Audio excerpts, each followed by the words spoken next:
How's everybody doing today? So I see once again, we've had it put into our face that white folks, we are the problem.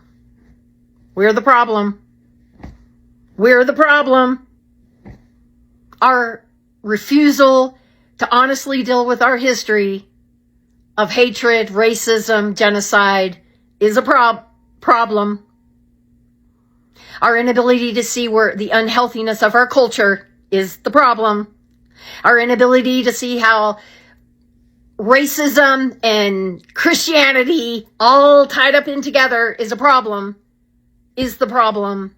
And the biggest problem is that we do not see we are the problem. God bless everyone. Have a beautiful afternoon. Hey, look, y'all need to stop saying God bless America, pray for America. America is cursed. There's a reason that America feels cursed. From its beginning to its present, this so-called Christian nation has been drenched in blood, greed, and spiritual filth.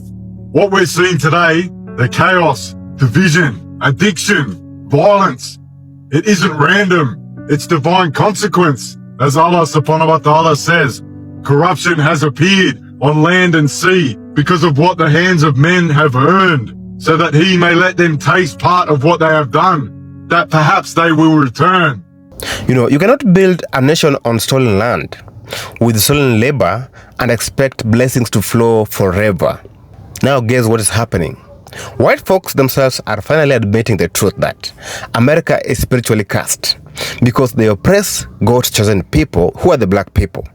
They feel the shift, and also they see the disaster coming. They see the downfall of their own systems, and they are beginning to fear that the karma they try to escape has come right back to collect them. Guys, let's watch some clips here, then come back and have a talk. So as a Gentile, I'm here to profess, black people, you are Israelites, you are the chosen ones, you are a prestigious people. Your history is in the Bible. In order to better understand why you are Israelites, I'm going to bring forward two witnesses from Deuteronomy 28. And if you're not familiar with it, Deuteronomy 28 outlines the curses of the Israelites for not hearkening unto the voice of the Lord.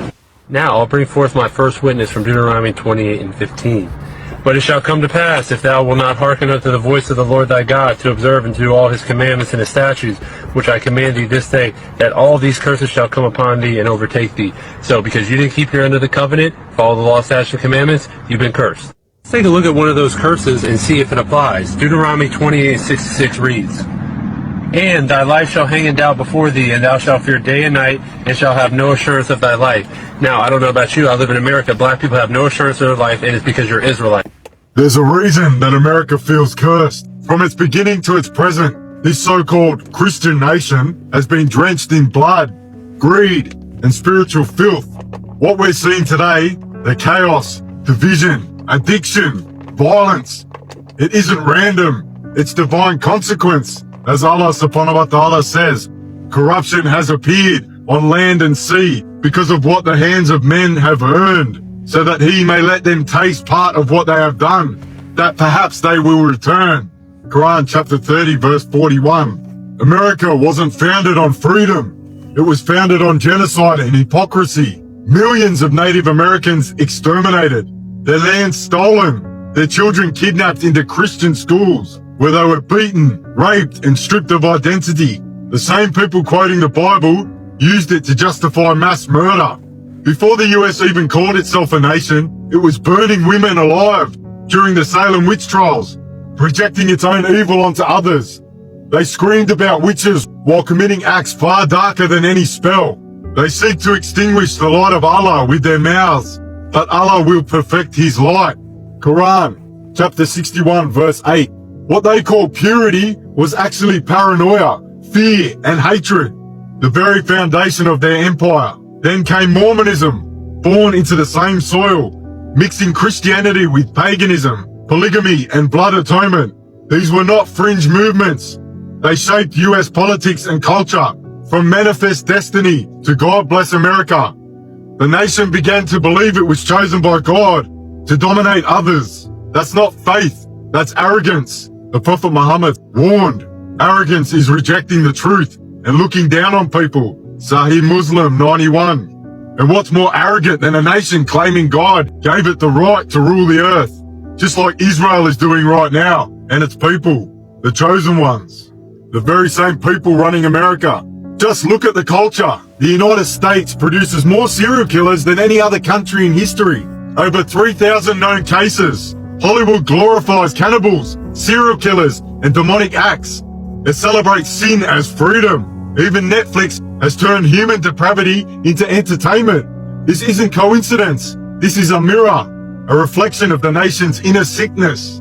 Then the hearts of those who disbelieve became hardened after that, like stones or even harder. Quran, chapter 2, verse 74. The same obsession with horror, violence, and death runs through its politics, its movies, and its streets. When a nation normalizes evil, Allah removes mercy from its heart. The American empire didn't stop at home. It expanded, invading, occupying, and toppling over 80 countries, from Vietnam to Iraq, from Iran to Libya. Millions of lives lost in the name of freedom. Their military doesn't defend, it dominates. They maintain over 750 military bases all across the world, controlling oil, currency, and governments through blood, and do not commit abuse on the earth, spreading corruption. Quran, chapter 2, verse 60. And yet they call Muslims terrorists. The biggest terror organization on earth wears a suit and waves a flag. Islam forbids everything America profits from. Interest, pornography, gambling, intoxication, exploitation, and oppression. So they attack it. They bomb Muslim lands, invade other nations, steal resources, and brainwash their citizens to fear Islam. They demonize hijabs, but glorify nudity. They ridicule prayer, but worship money. They want to deceive Allah and those who believe, but they deceive none except themselves, yet they perceive it not. Quran, chapter 2, verse 9. America doesn't hate Islam because it's violent. It hates Islam because it's pure, because it exposes the filth that they live in. Behind the American flag lies another flag, the Zionist one. For decades, Zionist lobby groups like AIPAC have dictated US foreign policy. Presidents come and go, but the alliance to Israel never changes. Billions of dollars are sent yearly while American cities decay, poverty rises, and children die from fentanyl. You see, many of them taking the disbelievers as allies. Evil indeed is that which they have sent ahead for themselves. Quran, chapter 5, verse 80. The same elite networks, banks, media, Hollywood, and tech promote degeneracy, destroying faith, and manipulate minds. Their goal, to make humanity forget God so they can play God.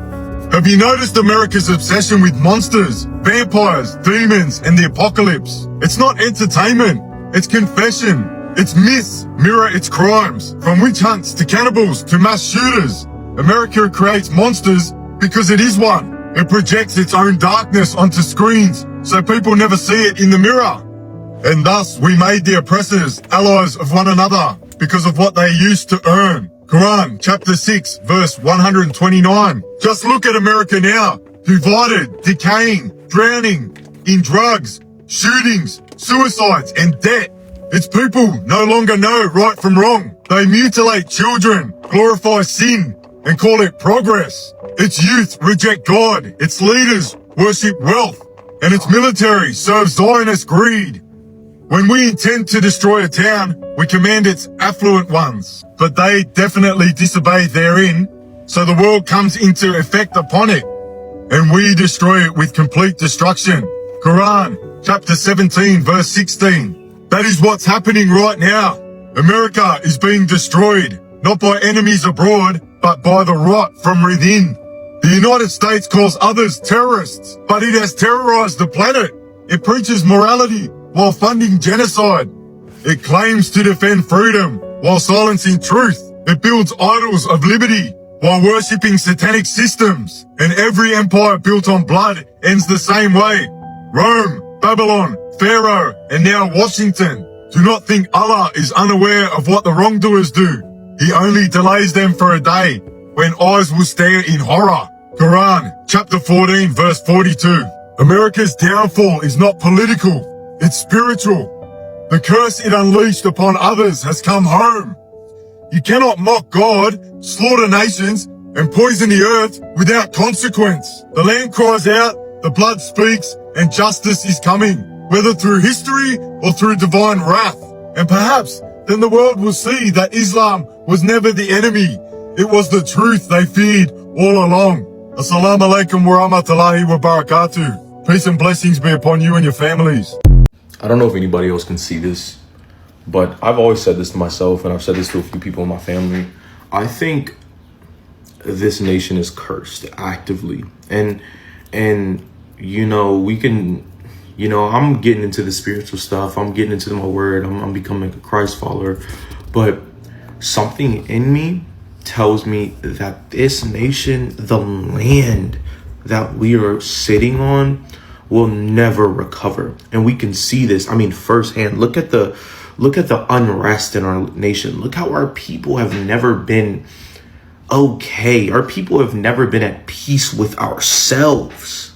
Our people have never been in eternal peace with itself. This nation has always been at war, whether it's been at war with another nation, whether it's been at war with ourselves. Since they signed the Declaration of Independence, we have seen some sort of resistance or violence attached to the name of this nation. This nation cannot rest, and it will not rest. You can't acquire a nation the way we acquired it and not expect to feel something, right? They always tell us, right? These sayings that transcend our generations, they even transcend some of our bloodlines, right? When you think of what goes around comes around, karma's gonna come get you. Karma's a bitch, right? Like why are all these karmic sayings always in rotation, right? Why are all these spiritual sayings that basically whatever you do is going to come back, and you are going to reap what you sow, right? And this is just, these are all saying the same thing. Bad deeds do not go unchecked. Bad behavior does not go unchecked. The people in this nation will never be at peace internally because of what happened on this soil, on this land has not been addressed. And people think that, okay, well, I can do something bad and I just die and it'll just go away. Your family lives with that. Your ancestors live with that. We're seeing that today. They are living with this unrest inside of them. This is why this nation has always been at war. 11 wars. 11 wars. How much blood do you think this nation has shed? We've dropped 2 nuclear bombs. We're the only nation that has used nuclear weapons. This nation is violence. All that violence, all that bloodshed, all them tragedies these dudes thought they could do to these people on this land. Whether it was the Native Americans first, then move over to chattel slavery, right? The transatlantic slave trade. Then we still got the Mexican-American War. These people were fighting everybody in proximity. It's proximity with this nation. This nation will kill if it could. This nation has violent tendencies, has violence in the spirit. There's unrest in the spirit, and it will not go away until there is acknowledgement and there is atonement. We don't know how these spiritual things work. That's the cool part. We don't know how they work. I'm just simply observing how this system works.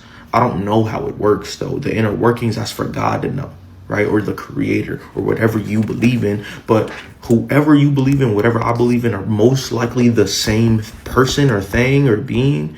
And they are not going to let this nation roll around in money before it has to roll around in its filth.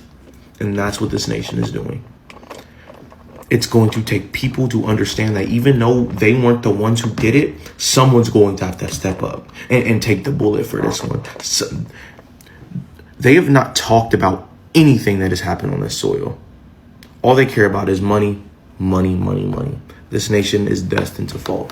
So we're here, we partake, and it's time for us to know who we came from and who we are, and who the 12 tribes of Israel are. And why it's very important, because you've got African Americans, quote unquote, black people walking around who, in the majority, have no knowledge of where they came from. They don't know what their culture is, what their tribe, what their identity is. And so they've been given a false culture, right? But they've still swagged it out. To this day, African Americans are the most influential culture in the world. Period. music, mathematics, the way we talk, the way we sing, the way we swag, style, soul, grace, everyone has partaken of this. Period. And they deny it, but it's the truth. It's the truth that not only did they influence all the culture and give people bring the cool to the world, because that's what the Hebrew people did. Like, they were supposed to be a priestly nation. The people are like, yo, what is the Hebrews doing? We should follow what they're doing, right? So the same thing in America. They built America. You know what I'm saying? America was built on the back of slaves, period. That is the curses of the Bible hitting them, okay? Because they turned away from their righteous Elohim. They denied the very Son whom he sent. And they got pushed all the way into West Africa, Nigeria, where all the slaves were taken from. Modern day Ghana, on a slave ship, on a slave map, used to be called Judah. Judah.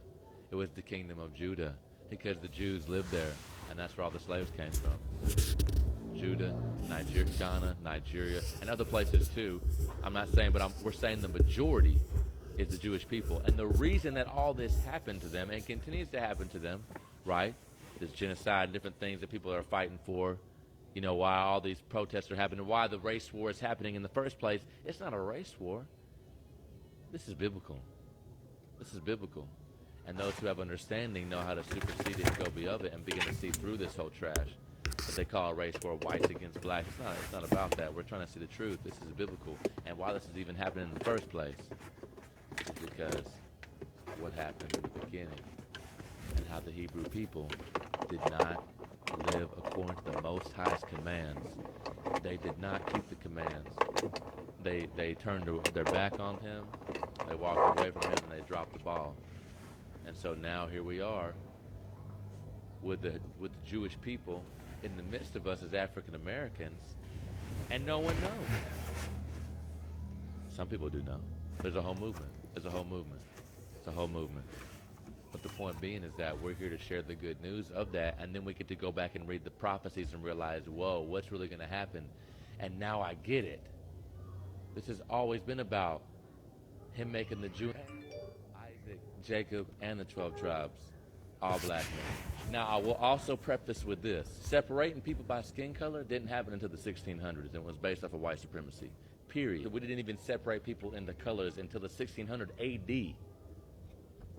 But the moral of the story is that Jesus himself was a black man.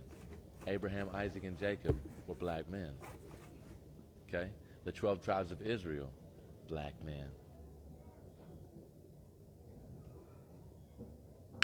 When white people in the United States balk at the idea of paying reparations to black Americans who descended from slaves, they disagree with the Bible.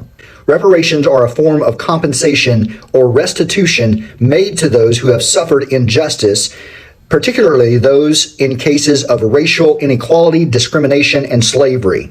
The idea of paying reparations to black Americans is not a new one. It has been a topic of discussion for decades, if not centuries. However, it has gained renewed attention and support in recent years, following the resurgence of the Black Lives Matter movement and the growing recognition of systemic racism in American society. As a Christian, I believe that reparations are not only a matter of justice and equity, but also a reflection of God's character and values. In the Bible, we see numerous examples of God's concern for the oppressed, the marginalized, and the downtrodden. From the Israelites' liberation from slavery in Egypt to the ministry of Jesus among the poor and the outcast, we see a consistent theme of God's love for those who are on the margins of society. One of the key biblical principles that underlie the idea of reparations is the concept of restitution.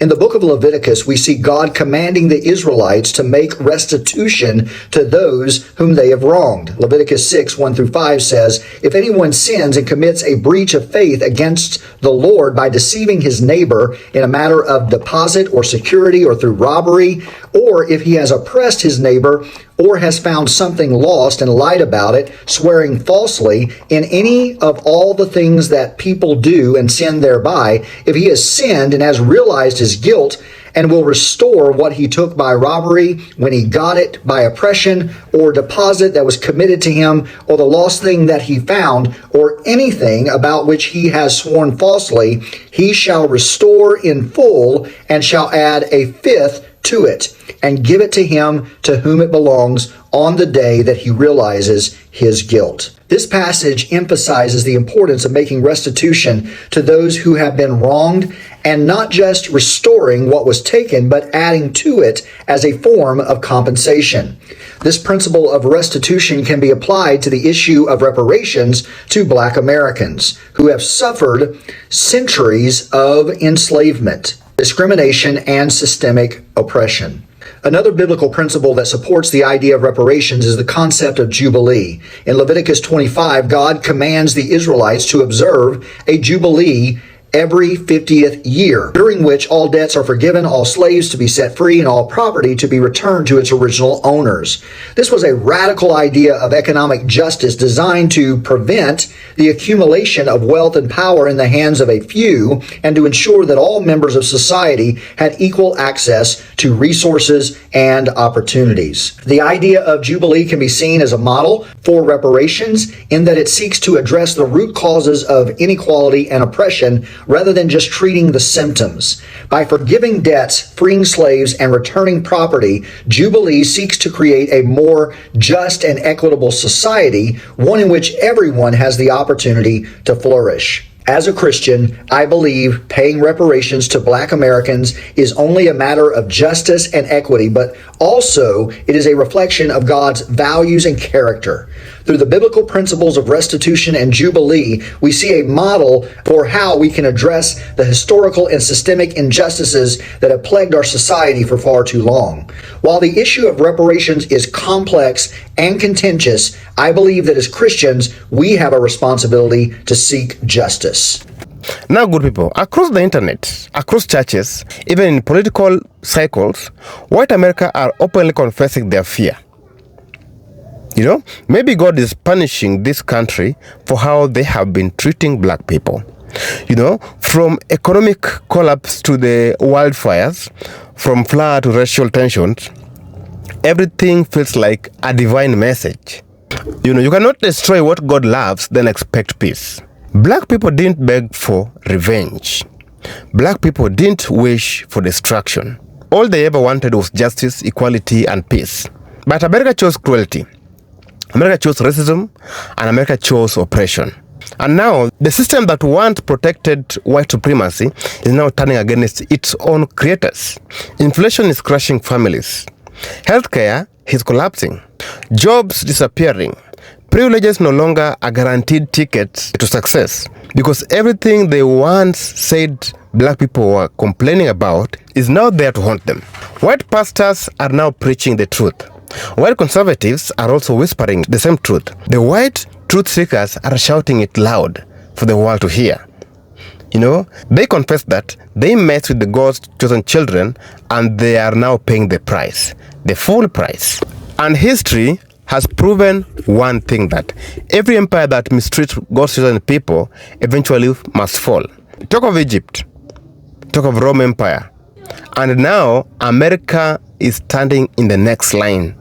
The spiritual curse is already here. Not because Black people wished it to come, but because America refused to respect and repent. The only path that is left is accountability, respect, restoration, and even reparation. A nation finally acknowledging that Black people are not a curse.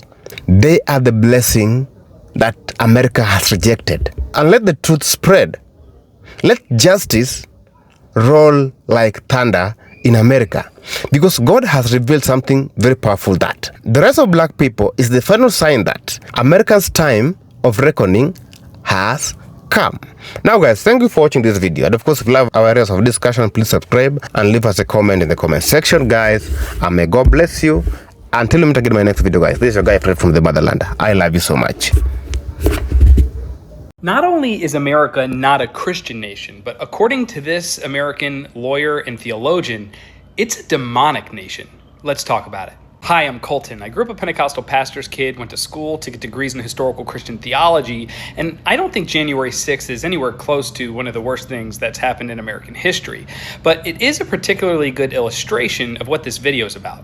We saw an enraged mob of violent Christian nationalists carry American flags and Jesus Save banners into the Capitol during an attempted coup. And in the aftermath, I remember seeing one pastor say that this was a revival, not a riot. I saw another pastor say that the insurrection was comparable to the walls of Jericho falling down. That's how they viewed it. And more than a few Christians defended it as the hand of God moving through patriots. There was this guy named William Stringfellow who was a civil rights attorney, an activist, and a theologian who lived in Harlem during the 1960s. He wrote this book called An Ethic for Christians and Other Aliens in a Strange Land. Stringfellow used the language from Ephesians chapter 6, verse 12 to talk about America being the demonic principality of the power of death. In this passage, someone, purportedly Paul, although that's hotly contested by the scholarship, says that we wrestle not against flesh and blood, but against principalities, against powers, against the rulers of the darkness of this world, against spiritual wickedness in high places. And in context, this is essentially naming the unseen forces that work through empires and institutions and ideologies. Not just like metaphors, but Stringfellow actually took this seriously. For him, these powers and principalities are the spiritual and institutional realities that shape human life, and often without our awareness. Stringfellow didn't think that demonic principalities came wearing horns and red capes, but they came dressed in flags and standing in pulpits, using the language of freedom, family, and faith. He saw them as real forces that were spiritual, systemic, and seductive. He saw them operating as governments, corporations, and even churches. Really, any institution that takes on life of its own and demands allegiance, resists accountability, and functions to preserve its own survival at the expense of truth. Stringfellow said that these forces aren't always obviously evil, that they pretend to be good because they disguise themselves as righteous and they speak in the name of God while dealing in death. Put simply, he saw America as a principality pretending to be God. For Stringfellow, this is why so many churches have lost the capacity to tell the truth. And this is why Christians defend war as holy or see billionaires as blessed, use law and order language like it's sacred, but then mock mercy. No wonder so many churches have prioritized the idea of personal salvation. It allows you to ignore systemic sin, and you start to see flags treated with more reverence than the cross. Stringfellow believed that when the church endorses or baptizes empire, that what it's doing is worshiping death, because the one thing that the powers always wield is death. Not just physical death, but spiritual death, the death of imagination, the death of empathy. It's kind of funny that we're seeing so much language come up today from American evangelicals talking about toxic empathy. Crazy. Stringfellow says that this is the death that comes when you no longer believe anything can change. And so you give yourself over to the way that things are. And he says that this is how the powers win, not by making you serve them consciously, but by making you believe they're inevitable. And he says that they do this strategically, and he actually outlines 8 strategies that the powers use to sustain their influence and subdue their conscience. For time purposes, I can only cover probably 3. One of these strategies is the denial of truth. He says that the powers lie blatantly and systemically, that they distort the facts and suppress evidence to amain the illusion of righteousness. And I think you can see this clearly in the way that American institutions dismiss or minimize the climate crisis, even when the scientific consensus is clear, or in a way that somebody might claim an election was stolen with no credible proof, using the lie to justify further authoritarian responses. Or even how they erase the human toll of immigration policies by not acknowledging the deaths or the trauma caused by detentions, deportations, and border enforcement. Another strategy he outlines is what he calls doublespeak and overtalk in the Orwellian sense. And he's not just talking about lying here. Here he's talking about drowning the truth in euphemism and noise. So think about the way that we use terms like enhanced interrogation to mean torture, or collateral damage to mean dead civilians. Pundits and politicians will often flood the discourse with slogans like law and order, things that obscure who's actually making the laws and whose order is being preserved in the first place. And I think that when the language is corrupted, so is the conscience. Then there's surveillance and harassment.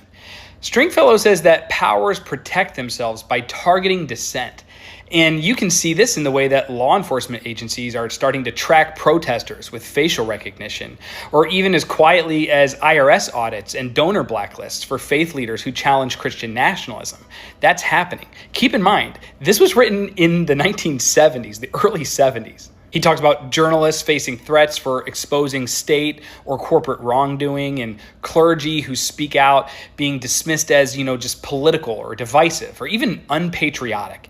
The goal here isn't just to punish, it's to intimidate, to discourage anyone else from stepping out of line. And this is why Stringfellow didn't just call the church to critique the state. He was actually calling the church to exorcise the state, to name the idols clearly, and to unmask the spiritual lies that are there beneath the political power. Stringfellow was begging the church to refuse to worship at the altars of relevance, respectability, and return on investment. And in a world where even the church can become possessed by the spirit of empire, Stringfellow believed that the only faithful church is the one that looks like Christ, poor, despised, and truth-telling, willing to die rather than to kill.